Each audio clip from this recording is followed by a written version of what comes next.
I'm sure we learned a lot of things. But just to kick off, if you were here last week and you were willing to just give a tidbit of what stood out the most for you from last week's class, anyone, you know, whether it's with personally your own business or just something that you took off from last week's class, anyone who can just, in case we have people who were not here last week and they would want to be informed.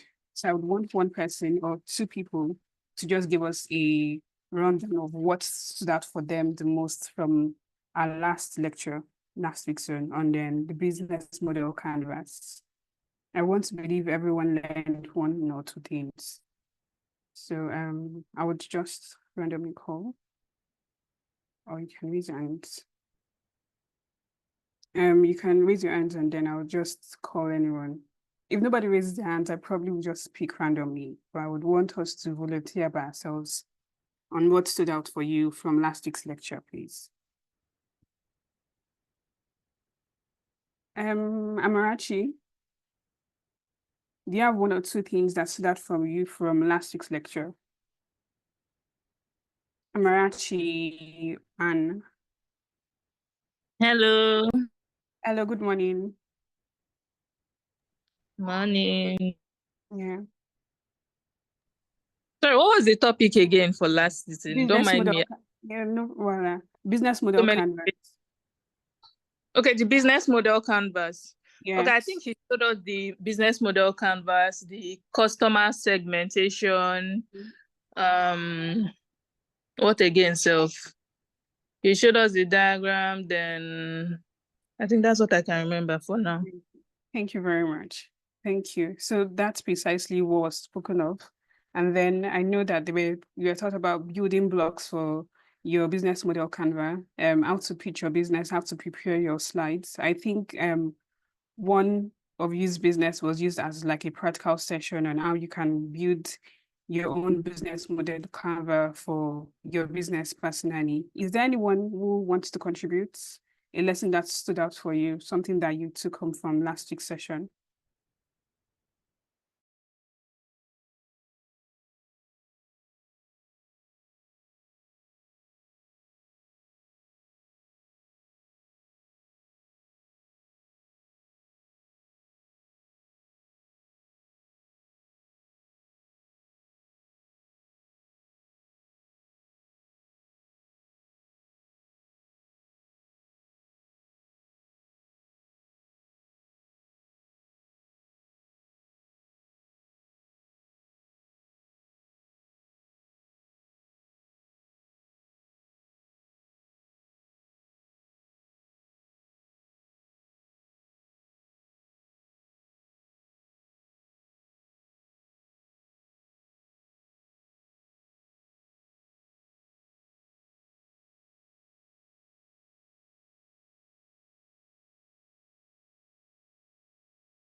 Okay. Hello. Hello. Can anyone hear me? Yes, I can hear you. I think. Okay. Yes, I think yes, the network. Apologies for that. Okay, apologies for that. So I am the assistant program manager. So please, the network has really been messing up. You can go on with the program, with the session for today. So our guest is here. Yes, our network went off. Our so apologies for that. So yes, Mr. Hirose, good morning. Good morning to you. So good to have you here in our midst to bring in your impactful Hi, and morning. insightful. Yeah, hi, good morning. Apologies for the network tweaking. Yeah, sure, no Apologies for the problem. network tweaking. Okay. Awesome. So, okay, so I'll just go ahead and start.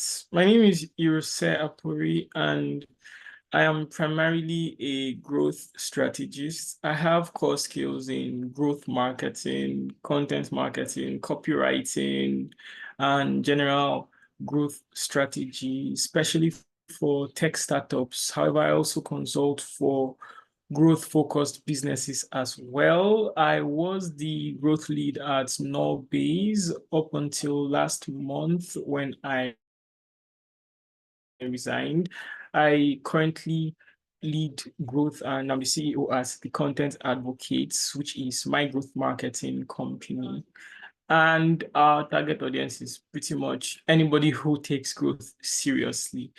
Anyway, it's great to be here and I'm excited. I looked at your profiles and I used the insight I got from that to prepare my slides. So initially, I wanted to go in one direction, which would have me give a lot of examples and just lay a lot of emphasis on things that are primarily tech startup based. But based on your profiles, I could see that quite a number of you are into businesses ranging from food to fashion, beauty, and agriculture. So I decided to make it more principle based. So everyone can take principle and then contextualize it to their own niche. So anyway, let's get started. I'm going to share my screen now.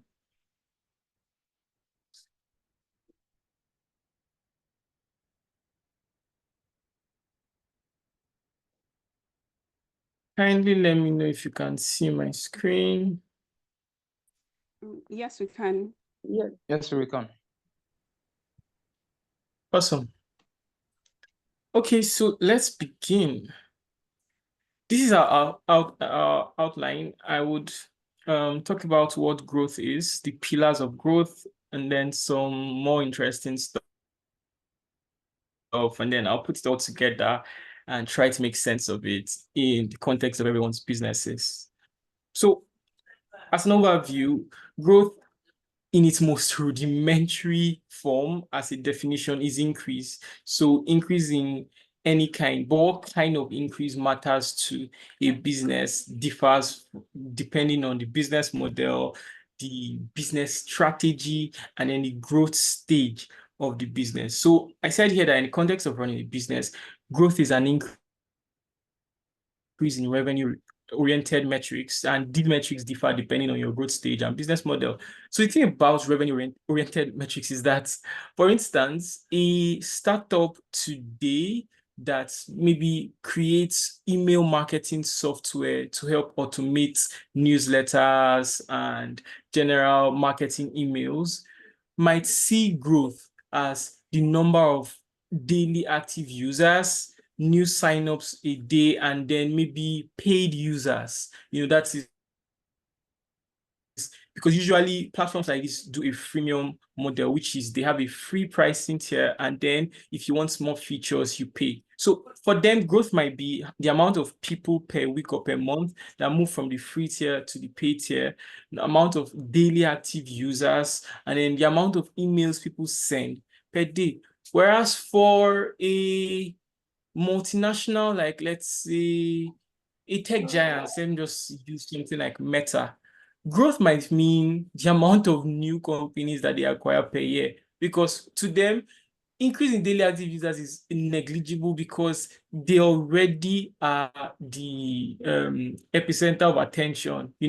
They're already mainstream. They're not looking for more users per se. They're looking for more ways to give users value. So they usually try to achieve this by acquiring companies. So you see how Meta acquired Instagram and WhatsApp and things like that, making a very coherent niche of products that serve the same purpose, really, just a social ecosystem. So you want to talk to friends and families, you have WhatsApp, you want to interact with people through videos and pictures, you have Instagram, and then of course we have old Facebook that still does what Facebook does, that is growth for a different kind of company. And then again, there is the let's say the fashion business that is in Nigeria currently is a very populated one. So growth for someone like that might mean being able to differentiate their product from the rest. Like, as long as you can achieve differentiation, there is so much more you can do, because everybody just thinks of using fashion designers based on convenience. And if you're in a place like Lagos, they would also take into account things like nearness to their home, because delivery fee based on how bad traffic is can be a real pain. So you would want someone who is close to you. But what would make people decide to use you despite distance and all of those things is your ability to differentiate yourself from the rest. So growth to such a person might mean different things, which is why here I stated revenue-oriented metrics. So the metrics you use to measure growth will matter most to your business, because if you're measuring with the wrong metrics, you just might be going in the wrong direction. So the pillars of growth. Now, these pillars, I have studied them for a number of years since I started growth marketing, and I've been able to identify them as things that I know that every growth-focused business has to pay attention to. So the first here is the customer journey. Whatever business you're doing, there is a customer. The customer might be another business, might be an individual, it might be a group of businesses, it might be a country, it might be, whatever it is, but there is always a customer. And the customer can just be seen as the person who pays for the service or who uses it, depending on the kind of business you're running. Some businesses have a differentiation between a customer and the consumer. For instance, diapers.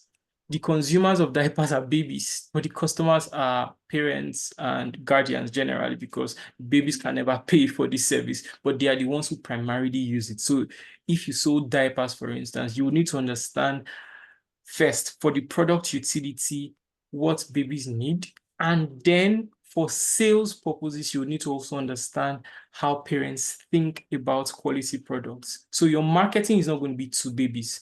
Product design is going to be for babies, but marketing is going to be to the parents, because of course they are the ones removing the money to buy. So these are things to take into consideration. So what is the customer journey? Customer journey is pretty much the journey from the point of registration of interest when there's a pain point to resolution. Resolution meaning the person has bought the product, or the person has decided that making a purchase decision is just not worth it because of the stress involved. So if you're able to trace your customer journey right from the point where your customer decides that this is what the problem is, and this is my solution seeking behavior. So I'm going to give you an example here. Let's use a fashion business. Let's say the customer is a 25-year-old male who works in a bank. Now, because of the nature of his work, there's a certain kind of outfits that is expected of him to wear to work. So he wants it to be churned out in maybe a 3-monthly basis or something like that. And then he's thinking of whom to use. The first thing anybody would do, generally, well, let me not say anybody, let's just say a good number of people would do, would be to ask a friend or somebody within their network for any tailor or fashion designer that they know that can deliver. The reason is because since inception of time, referrals have always and will always be the strongest method for converting customers, because people trust people that they know. So the first thing this person would do is ask a question somewhere. It might be within their internal network, it might be on the internet, but what they are still doing is looking for a referral.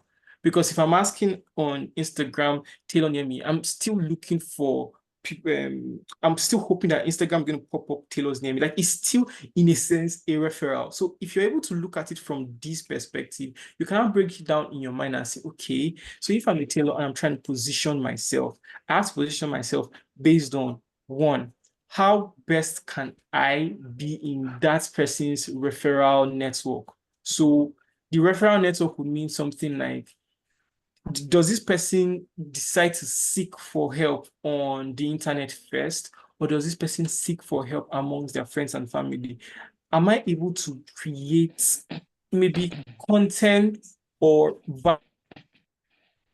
value in such a way that these people sit within their referral network? If it's content, is my content being seen by the network of people that I'm trying to target? Am I trying to target bankers? I'm trying to target bankers. Who are the people in the circle of bankers? Maybe investment analysts, maybe people from the same school they went to. Like, how am I trying to target these people? These are the kind of things you'll be thinking of when you're tracing the customer journey. You're trying to see from where the person starts to feel the pain to when the person eventually resolves, in terms of either solving a problem or just forgoing trying to solve problem at all. You're trying to see every inflection point, what matters, and where can I position myself. For the purpose of this, I'll just use content. Where can I position my content? Am I positioning my content on Instagram, on Facebook? Is it relevant? Do bankers usually check Facebook when they're asking questions? What tools am I using to find out what questions people are asking? Am I checking out Twitter? What people are asking on Twitter?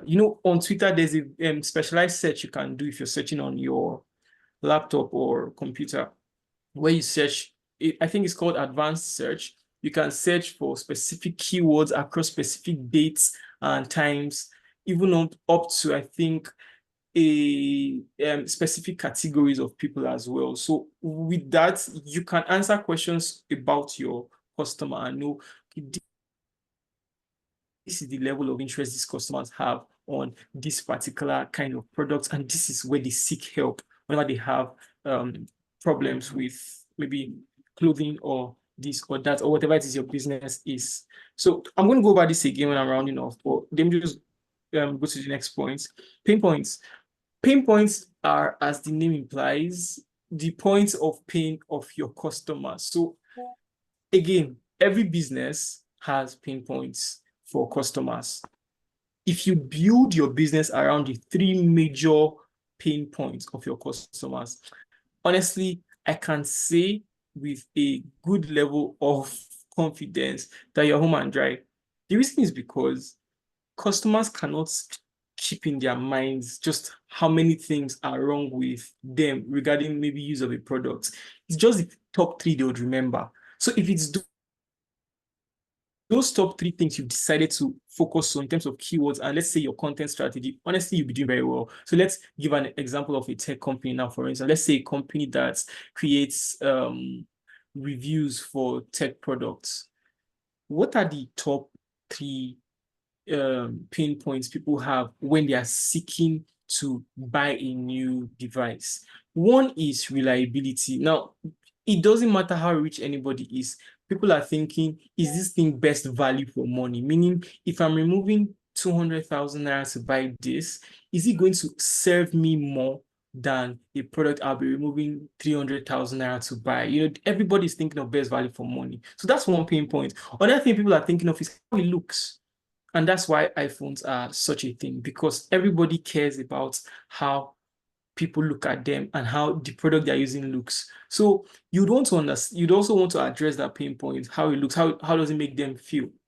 And something else you want to address is, for this particular set of people now, what's most important to them when they're buying a product? Is it how long it's going to last? Is it the battery capacity, if it's something that uses a battery? Is it, maybe the specs, whatever it is, you should be able to know that, so that when you're creating your reviews, you're categorizing your reviews based on these pain points, such that whenever people are searching for stuff online, they are using the keywords that you have used to describe your categories. So obviously, you're going to be ranking on search engines for these things. And it's not just search engines that use keywords.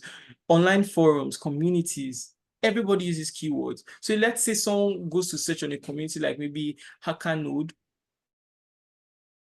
indie hackers, or HackerNoon, or one of these other communities, Reddit, Facebook. Someone goes to search, they're going to use keywords. They're going to ask questions like, how long does the battery of so and so device last? So whatever product you're now doing a review for, you would want to detail your categories based on the keywords you've identified under pain points. So again, that applies to all sorts of businesses, whether it's an agricultural business, whether it's a food business.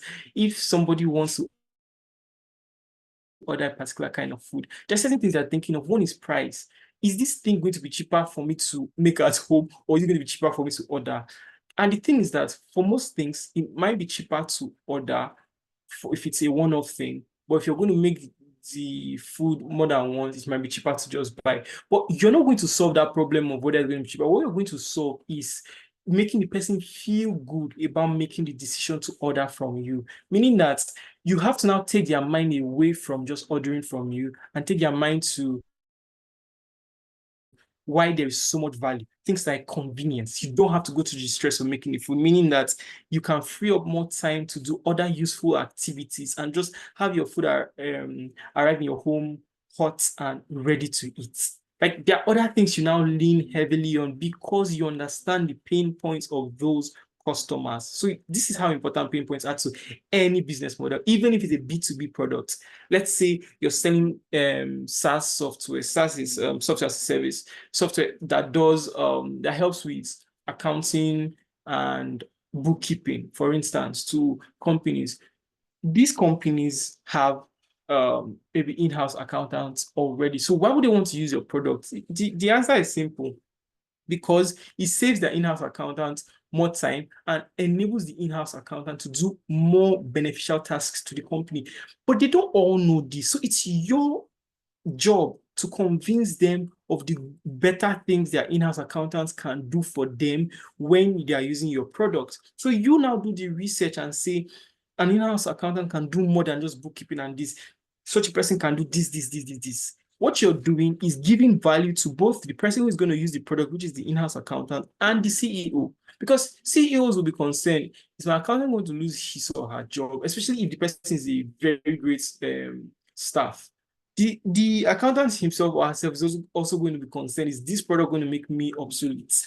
So you have to answer that question by showing them how much better they will become. It's just like using AIs, for instance, in anything. You have to be, if let's say you have an AI company that produces software like ChatGPT, for instance, you have to be able to convince people that the use of ChatGPT is going to enhance their jobs. I mean, it's a lie, we'll talk about AI later, but you have to be able to convince them of things like this if you want them to use the product, because everybody's going to be afraid of the same thing. Am I going to become obsolete? So when you're communicating pain points, you should be able to see beyond just what the person is experiencing into the benefits that your products can give to the person. Next thing is communities. I added communities here, even though naturally communities shouldn't be a pillar of growth, but I added them here because everybody is a part of one kind of community or the other, whether or not they know it or whether or not they agree. By virtue of your likes, your dislikes, your age, your interests, and then your account balance, you're part of a community. And there's a kind of people that you relate with more. And because of that, it also affects the way growth would work. If I wanted to grow a product, let's say an API product that helps companies monitor their APIs and ensure that there is no breakdown of APIs, endpoints are all firing, outgoing, incoming requests are all working well.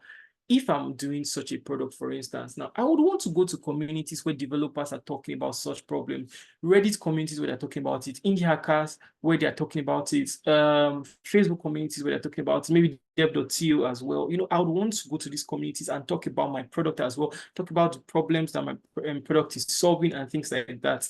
There are communities everywhere, even on Instagram, even on Twitter. There are places where people just gravitate to.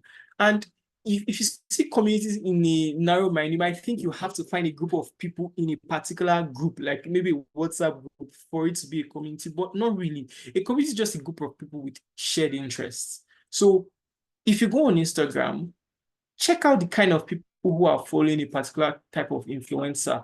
If your product appeals to the influencer, your product appeals to the people who are following that influencer, that is a community, whether or not you like it.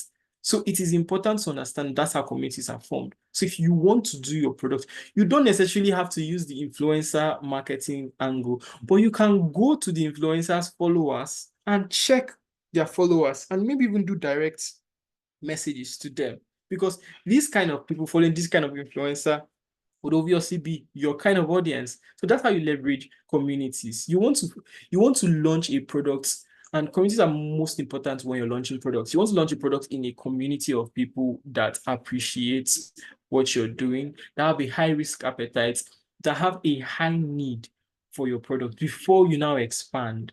No matter how useful you think your product is, even if it's water that you are selling, everybody has their brand of water that they drink. So even if it's water you are selling, you still need to find a community of people that you can market the first batch to. It is those people that will become your first customers that will now start spreading the good news in terms of referral marketing, like I mentioned in the customer journey. So does that make sense? I would really love feedback, but let me just keep going. Lastly here, I have value. I made it very open-ended because you can provide value in various forms. It can be content-based value. It can be maybe a gamification model. It can be rewards. It can be discounts. It can be whatever it is. However, if you want to achieve growth, you must have value that you're giving to your customers. And sometimes the value it's not even directly related to your product. And I'll give an example.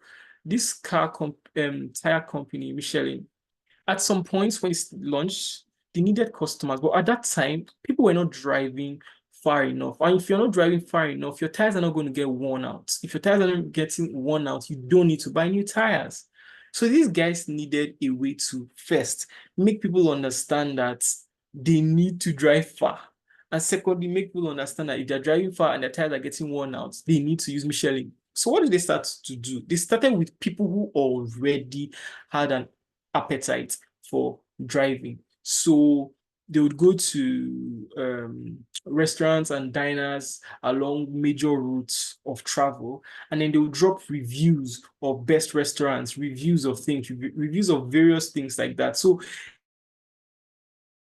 every time travelers are now moving across country in the US back then, they would be looking forward to reading a Michelin review of different restaurants. And it's funny how a tire manufacturing company is making reviews of restaurants. You see how they are providing value, but the value is not directly related to what it is that they are doing. However, it is indirectly related because the more you travel by road, the more, of course, you make stops at restaurants. So you would want to know good restaurants. So Michelin began to grow a large base of people who were interested in reading their stuff. And then, of course, that just gave them free awareness because everybody who is reading knows about Michelin tires as well. So therefore, it just made sense that if my tires are getting worn out, I'm going to use Michelin. So sometimes you play the long game. But again, this depends on your budget, your short-term goals, and your long-term goals. So anyway, before I move on, I define principles of growth here as pillars upon which every growth strategy rests, and the pillars can support any business model at every stage of growth. That's very important to keep in mind because as you grow, you'd feel the need to change your strategy, but you should never change the pillars because the pillars are what supports the entire building. So if you're changing the pillars, you're essentially just setting yourself up for failure.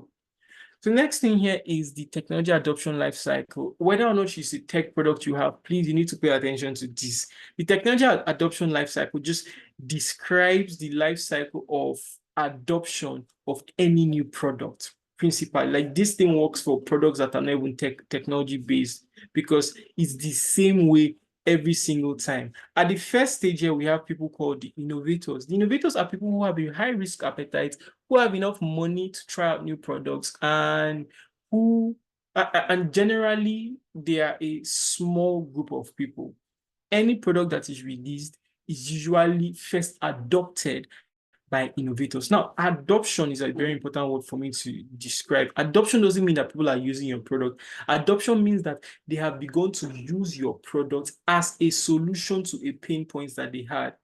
So it's not just I'm using, let's say you're making toothpaste, and maybe toothpaste finished in my house. I'm going to go and get toothpaste, and maybe I use Colgate and I didn't see Colgate there that day, and I bought your own. It doesn't mean I've adopted your toothpaste. If after using your own, next time I'm going to buy, I'm no longer thinking of Colgate, I'm now thinking of your own, then I have adopted yours. That's what adoption is. So adoption is not just that someone has used your product or service. Adoption is that after using it, they have begun to see it as the preferred option for solving that particular pain point. So like I said, first set of people here are called innovators. For every product, innovators usually will be people like friends and family, and then a few people with high risk appetites. Let's just say you launch a clothing line today. The first set of people you're going to make clothes for will be friends and family. They're not going to be strangers. They're going to be people in your network. So most likely you want to talk about it on WhatsApp, you want to talk about it on your Twitter, you want to talk about it on Instagram. You just want to generally speak about this, your new product. And people who have a high risk for that, high risk appetite for that will be your friends, because they know if you make a rubbish clothes, last they will just have you.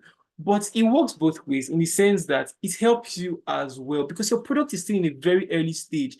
Whether or not you like to admit it, at that stage, you are still growing and improving. So you really don't even want a lot of people. I know a lot of us would probably be wishing for many customers in our early stage, but you will be wishing for your death if you want many customers when you've not even had the time to refine your product. Growth is not just, when you're thinking of businesses now, growth is not just an arbitrary increase. It is increase that is tied to your capacity to go further.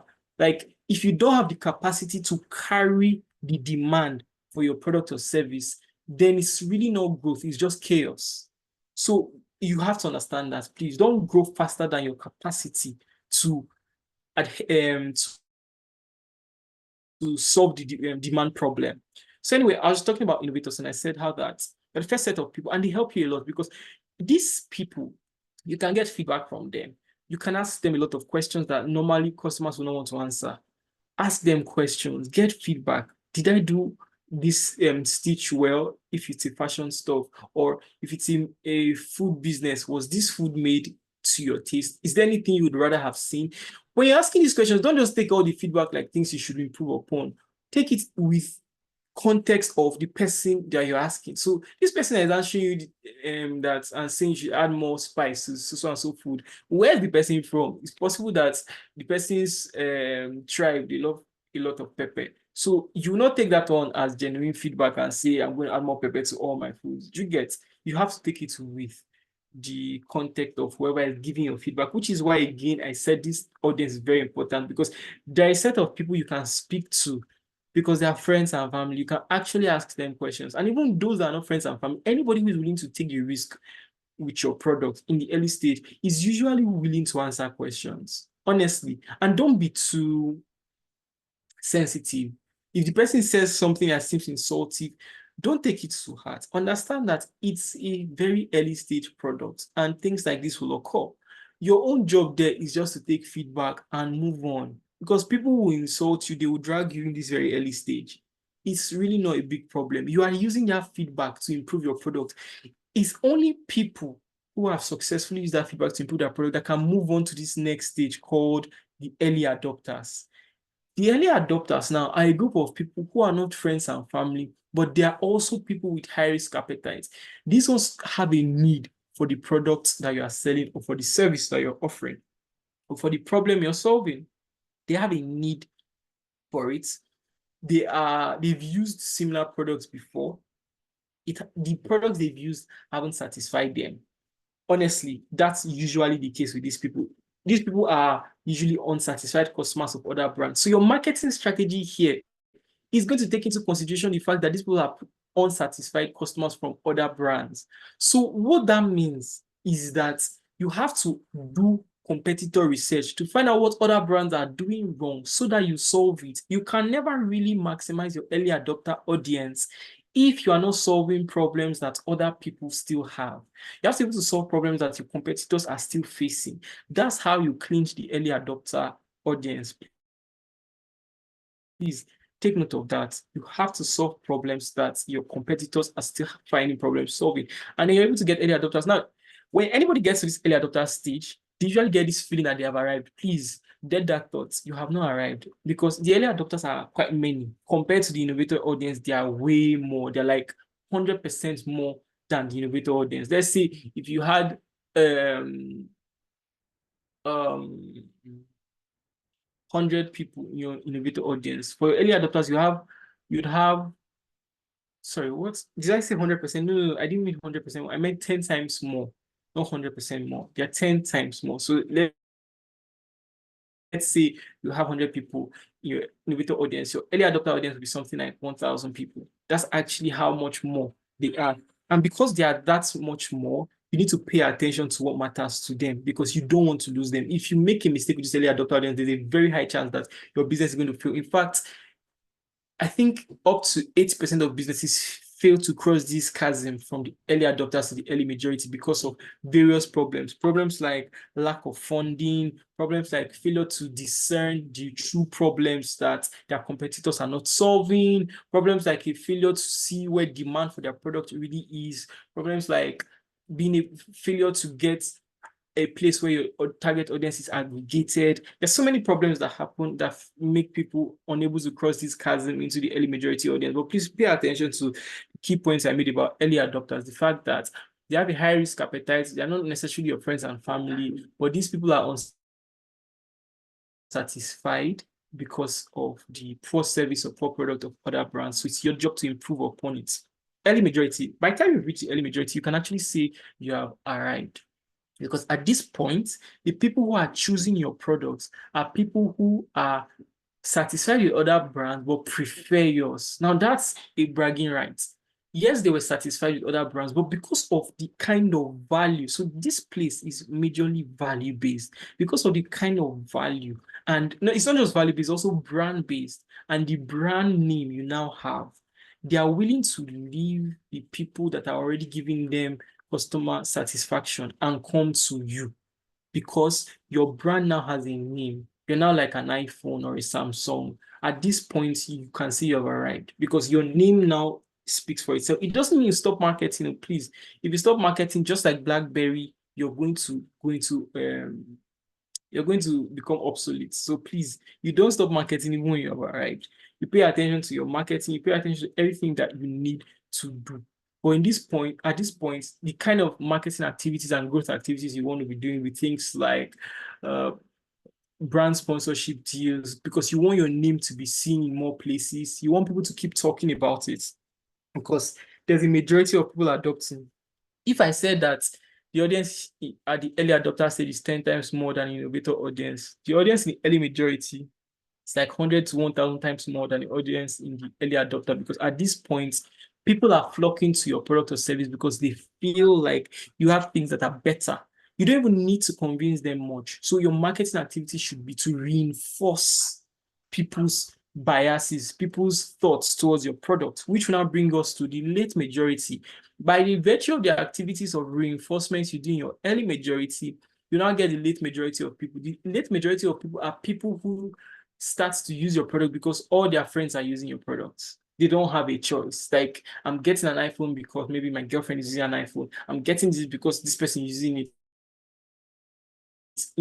At this point, people are just using it because every other person is using it. So it gives an illusion of demand where there isn't even that much demand, because everybody just feels like, and at this point, I should probably just tell a really cool story about how a brand went from the innovator audience to the late majority audience using a hack. That's what growth hacks are actually. Growth hacks help you jump stages in very interesting ways. So in the late 1980s, early 1990s, there was this energy drink company that was new to the market. They didn't have that much in terms of funding, but they had interesting ideas. People were already adopting energy drinks all around, and they didn't want to get left behind. So what they did was really smart. They created an illusion of demand. What they did was they went to bars, they went to clubs, they went to restaurants, and they started to put empty cans of their drinks in bins. So for instance, let's say I'm coming out of a club now and I see the bin is already full of a particular drink. What would I start thinking? What is this drink that everybody is drinking and nobody that I'm not drinking yet? However, nobody was really drinking it. They just filled the bins with empty cans that they brought from the factory. You know, they didn't stop there. They started putting empty cans on tables at restaurants and stuff. So if I go to a restaurant, I'm like, everybody is just taking this drink. I went to the club yesterday, it was full. Now I've come here and I'm seeing everybody keeps, nobody was really drinking it at that point. They were just creating an illusion of demand. By doing that, they now made people have a fear of missing out, FOMO. So people actually now started to demand for the products. And today we know that company to be Red Bull. Yes, Red Bull, that is now the leading manufacturer of energy drinks in the world, started out in a very humble way with a very interesting growth hack. So that's how they jumped this entire process. I don't know how much time I have. I would like to give another example here. Okay, I still have some time. I would like to stop by maybe 12. So let me just give another example about growth hacks that help you jump processes. This example is from a Nigerian company. What's his name now? I don't quite remember the man's name, but I know he owns these Banex buildings, I think, across Nigeria, if I'm not mistaken. In early 2002, 2003, thereabouts, he heard this rumor that Nigerians have started loving fruit drinks, you know, and he was thinking, how do I get into this fruit drink market? So he bought fruit concentrates, started a factory, started making so much. You know, it took him 3 months to make it, and I think at that point the lifespan of the product was 6 months. So after making it for 3 months, it had just a 3 month expiry date. So he was now in a fix. How do I get Nigerians to start liking this product so fast? You know, so that I can sell out. He supplied it in bulk to the markets, and he was hoping nobody bought it. He sent his marketers, you know, with buses, with trucks. You know how they do this activation on the streets now, where you see a lot of them, like how Indomie does, they're giving discounts. People still did not buy because people just did not know what the product was all about. So he went by himself to check what's going on. People were still telling him, you know, he now started asking store owners. They were telling him that, well, nobody's asking for this product now, so there's no need for us to buy more. And that was it. Once he realized that, nobody's asking for this product, he figured that the solution to the problem was to make people ask for the product. So guess what he did? He sent his sales people to the markets, Balogun market back then, and he told them their only job is to enter the shops and ask for that particular drink. So imagine in one day you have more than 50 people to 100 people come to your shop to ask for one particular drink. Anybody with common sense will go and look for that drink to buy. And now imagine doing that across more than 50 to 100 shops. Do you know what that means? It meant that like 50 to 100 people started looking for that product to stock up their shops. And then next thing he knows, he starts getting calls that next day, and everybody's like, this is your drink, please, we need it to. Everybody's asking for the product, and that's how he created demand, through an illusion. And from there, he jumped from innovator audience to late majority, because now everybody just wanted to buy it because everybody felt like every other person was using it. So finally, here we have laggards. Laggards are the people who just use a product because they have no choice. Like everybody's using it. It's like people, let's say the only reason I started using WhatsApp is because all my friends are on WhatsApp. Like that's the only reason. I don't have a choice. I'd rather not use it, but if I want to keep in touch with them, that's the only thing you're using. Or the only reason I'm eating this particular food is because, sorry, eating this particular spot is because everybody's eating there. Like I rather not eat there, but every other person is eating there. So let me just follow suit. They're the laggard. You don't really need to do any marketing for them. You don't need to waste your time doing marketing for them because they don't have any real interest in your products. They don't have any real loyalty. So don't pay too much attention to them. All right, so let's just speed up. So this is just what I finished talking about. So here I try to describe a few growth strategies. Oh, sorry about that. I didn't quite complete this. But anyway, content-led growth is the first kind. Now, content-led growth is the most popular kind because the internet is pretty much made up of content. Everybody goes onto the internet to either create content, to consume content, or generally to just interact with content in a certain way. But lives revolve around content. If you're going on the internet, you're doing something with content. That's how it works. So you have to have a content-led growth kind of strategy. If you want to grow, you need to be able to produce valuable content. When I say valuable content, I don't mean what people do on Instagram where they just make product videos. It's not interesting. If you sell clothes, for instance, and all you're doing is making videos of the clothes you sell and using all those very interesting audio things like, oh, support my small business, or it's not interesting, really. It's not really going to get you enough people.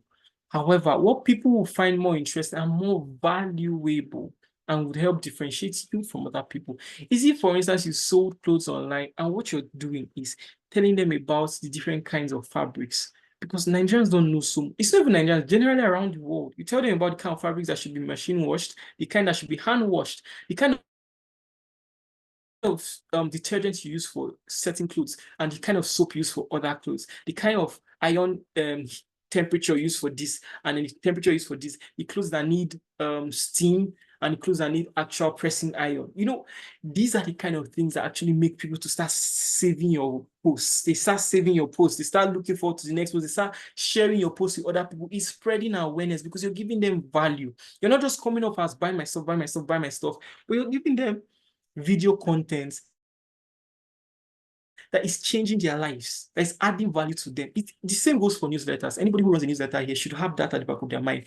Don't just start a newsletter because you feel like being out there. Provide value that people look forward to getting. There's only one newsletter that I look forward to. It's a copywriting newsletter. And the reason I look forward to it is because I genuinely learn from it every time I get it.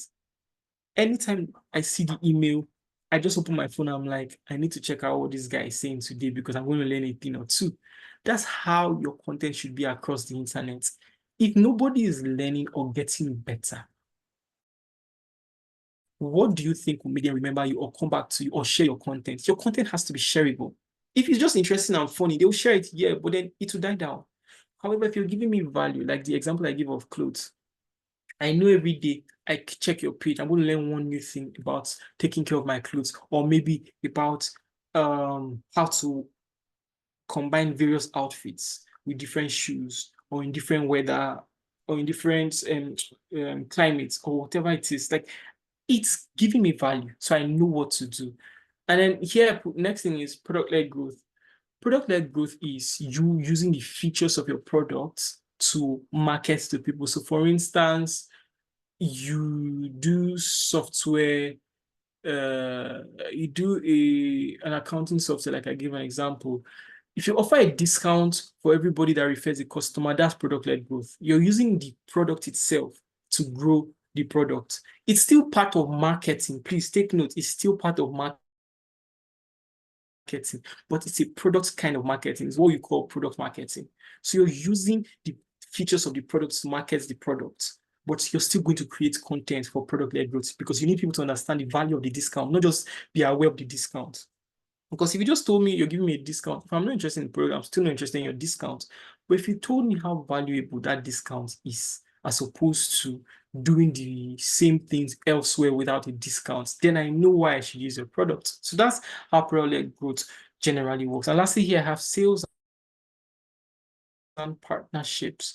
Under sales and partnerships, this is pretty much you as the CEO or business owner working together with a salesperson or by yourself, trying to actually just broker deals and partner with people that help your business grow. Let's say you make shoes, for instance. You want to partner with a clothing line that makes socks or that sells socks or that sells suits, because you want to be able to show people that if you wear this with this, you can get a discount. If you combine this with this, it looks better. You know, you want to be able to do things like that. So that's how partnerships will help boost your business. Here I just talked about AI. I said leverage future of tech. AI is inevitable. Leverages. Honestly, you need to understand this. I'm sounding it as a warning. AI is inevitable. If you are not using AI, you are already behind. The reason is because in a very short time from now, people create more useful AI agents. AI agents are like AIs that are able to create tasks for themselves. So for instance, right now, you need to prompt an AI to do stuff for you. However, when an AI can prompt itself to help you, and then from that prompt, it prompts itself to keep prompting and prompting and prompting, it's an AI agent. By the time we get there, which is not too long from now on, a lot of people's businesses are going to get obsolete. A lot of things will get really difficult to do. So if you're not using AI at that point to bolster your business, or you're not building on AI, you're not enhancing AI, you're not training on AI, you will be in a very, very problematic place. It's not going to be like other technologies that used to take time to reach Nigeria. Trust me, if you're not using AI, it will show immediately. Like, it's not going to be like mobile phones that took some time to get here. Like, this is the age of the internet and the age of AI. It's going to show. So take some time, learn about AI trends, learn about ways you can enhance your stuff with AI. If you do fashion, there are ways of, you don't need a model, you don't need a mannequin. There are ways of just wearing your clothes on AI models these days. Like, I think even CapCut has a feature like that. So there are things you can do to improve your processes. You can even run a one-man business and to be like that. You have 20 members of staff simply because you're leveraging AI very well. I said here, lastly, keep your eyes on trends. Apart from AI, there are going to be other trends. Things are going to constantly be happening. You have to be able to jump on trends that are useful to the growth of your brand and utilize them well. Lastly, putting it all together, I talked about customer journey and pain points. Identify your ideal customer persona and plot their customer and plot that, plot that customer's pain from the perception of pain through all the touch points to resolution. I mentioned this already, how that you need to be able to understand the first point they perceive pain, if they even perceive it at all. Like, let's say, I use the example of if you're running a tech review website, is it even a problem for me that there's not enough information about tech and gadgets on the internet? Do you get? I maybe even use Nigerian prices, because most of the ones I know out there, you're seeing the prices of the gadgets in dollars, you know, so it would be really nice to have more that actually talk about the stuff in Naira, you know. Next is growth stage. You must be able to discern your growth stage and your place in the technology adoption life cycle. You should know whether right now the audience you have are innovator audience or early adopters or early majority. You should be able to know, as I reach this point in the presentation, you should be able to just know that, okay, this is the stage I am. And then next, communities and value. Target customers in niche forums and places where there exists an aggregation of demand, either for your product or something similar, and give them value. Like, I say this thing, I know it sounds very simplistic, but really think about it. If you're able to just find a place where the kind of people you want to market to are aggregated, target them and then provide value for them. It could be in a way of giving them discounts. It could be contents like I described how Michelin does it. It could be different kinds of things, you know. And lastly here, growth strategies and AI. Choose growth strategies wisely and stick with them. Don't just copy competitors. Learn from them. Again, I say leverage AI. Trust me, if you're thinking of growth strategies, it's best not to just try and copy. Like I said, learn from the competitors. Remember what I said about the early adopter audience. Learn what your competitors are not doing well. It helps you jump from the from the innovator audience to the early adopter audience. Trust me, if you're able to know what your competitors are not doing well and cover those lapses and those gaps, you start to get an influx of new customers that are not just friends and family, but are people who were previously unsatisfied with other brands and need your stuff. Thank you so much, everyone. That's a wrap for me. Thank you for participating. I think I can open the floor now to questions if you have any. Sorry, I have a question. Okay, what's your name, please? My name is Victor. Okay, hi, Victor. Okay. Thank you very much for the session. It was really enlightening and I learned a lot. But I would like to ask, what is the Awesome. difference between late majority and the laggards? And also, if you can just brief me on them, okay, it's 3 questions I have actually. The first one is to get the difference between the late majority and the laggards. Then the second question is more like a clarification, or I didn't really get you when you were explaining the innovators and the early adapters. Then the third one is when you mentioned that we should not try to grow beyond the capacity that we can handle. So I am trying to understand, maybe you mean that we should intentionally make sure we are not doing beyond what we can handle. For example, let's say I run an errand or a logistics service now within campus, and I know that, okay, I only have 2 riders on ground and 2 riders can serve 30,000 students. So you're saying for now, I should just focus my marketing to probably an hostel and not the entire campus students. Okay. Thank you so much. That's all your questions, right? Yes. Okay, so I'll just start from the first one. The late majority are a group of people who are using your product because people are referring them. Like a lot of people around them are using it and people are referring. Like, I'll just give an example.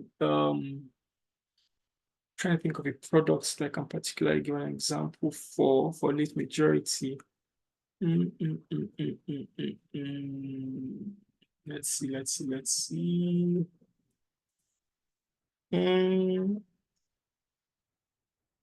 Okay, so let me talk about PlayStation. So when PlayStation began to market, it started to just go across the world. There existed at some point a group of people who knew everything about every game, and they were just so interested in getting the next one out and then playing. At that point, those people were the early majority. There were a lot of them. The late majority were people who were not necessarily interested in that particular game, but everybody around them was using it, and they had money to buy. So they were like, you know what, why not just get this stuff? Those people became the late majority. The laggards, however, are people that, in this case, so in this scenario, the laggards are people who have an appetite for playing game, but they don't want to stress themselves to get anything. However, they've seen that all the games out there, you need to play it online. And the best one for playing online that I've seen everybody using is maybe PlayStation 5. So you know what? They just drag their feet to go and get it.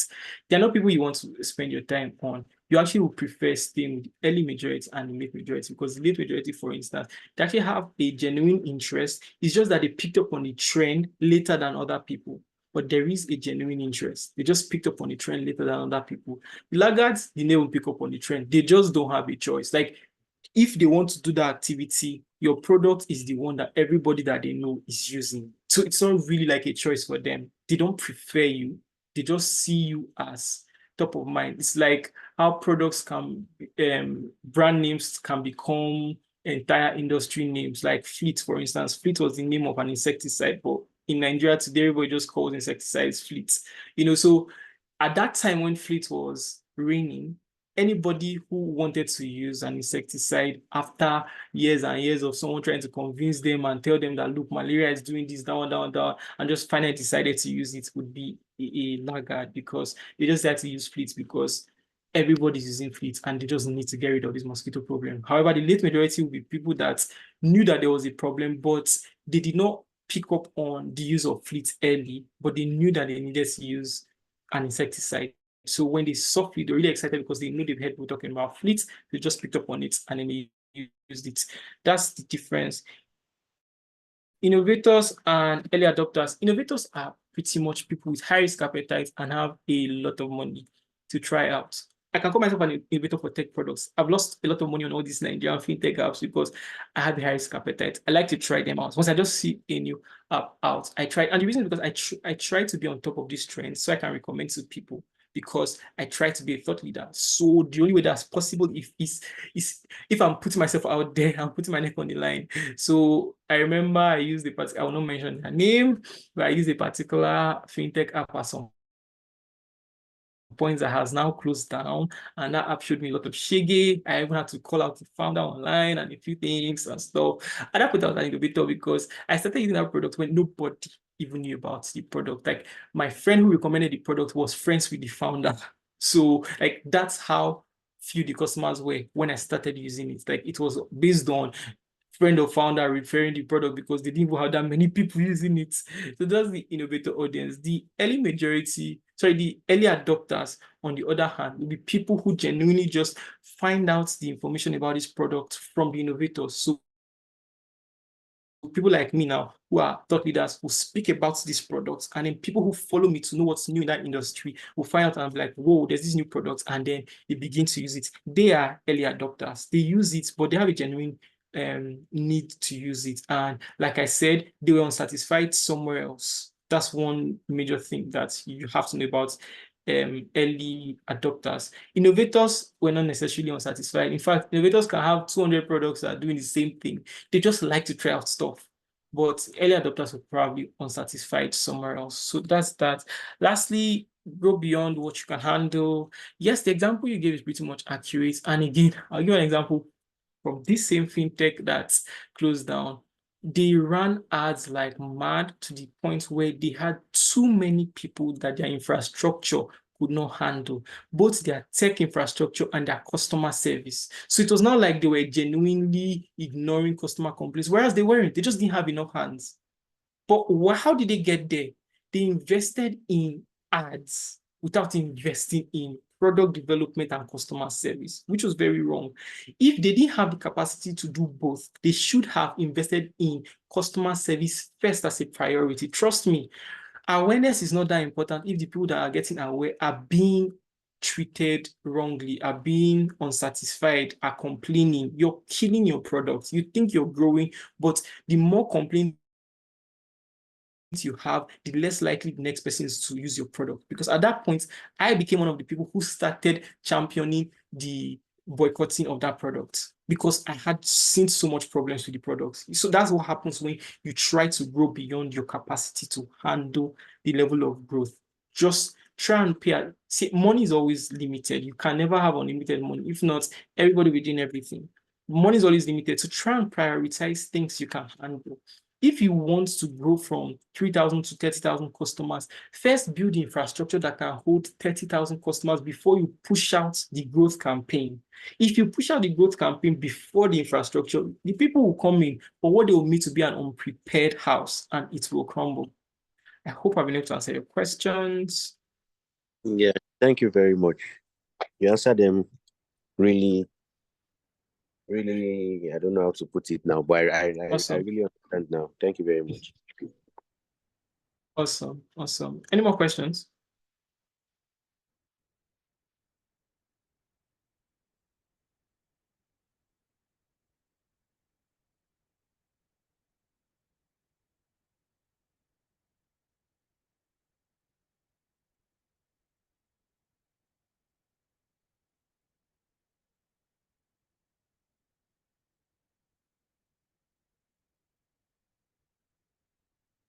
Okay, then I think if there are no more questions,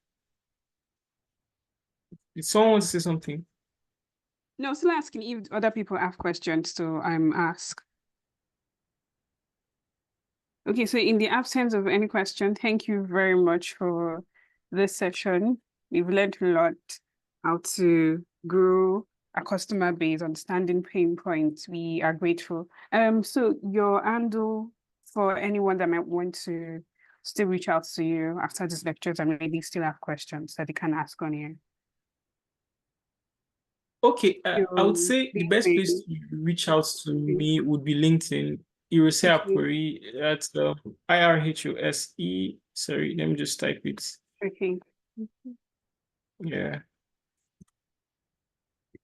So I'm very available on LinkedIn to answer questions and of course to connect, to refer people, just general stuff. Please just reach out to me on LinkedIn. All right. Thank you very much. So he has put his link the name in the chat. You can add him and then reach out to him after now for other questions, clarifications, things that questions you want answered. Thank you very much. We're really grateful. You're welcome. So yes, so I have posted the link for the attendance. We can start editing to mark attendance for those that are on the call. We will do that in the next 5 minutes. And in the absence of any questions, we would close after then. Steve and the group, I've posted the chat, the link for attendance. If you have any problem, you can call my attention to it, and then I would help you update on my end.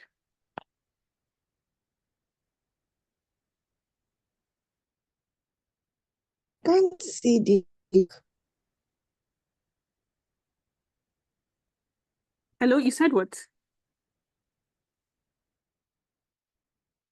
I've posted it. Okay, someone is unable to edit. I'm coming. Let me look at that again.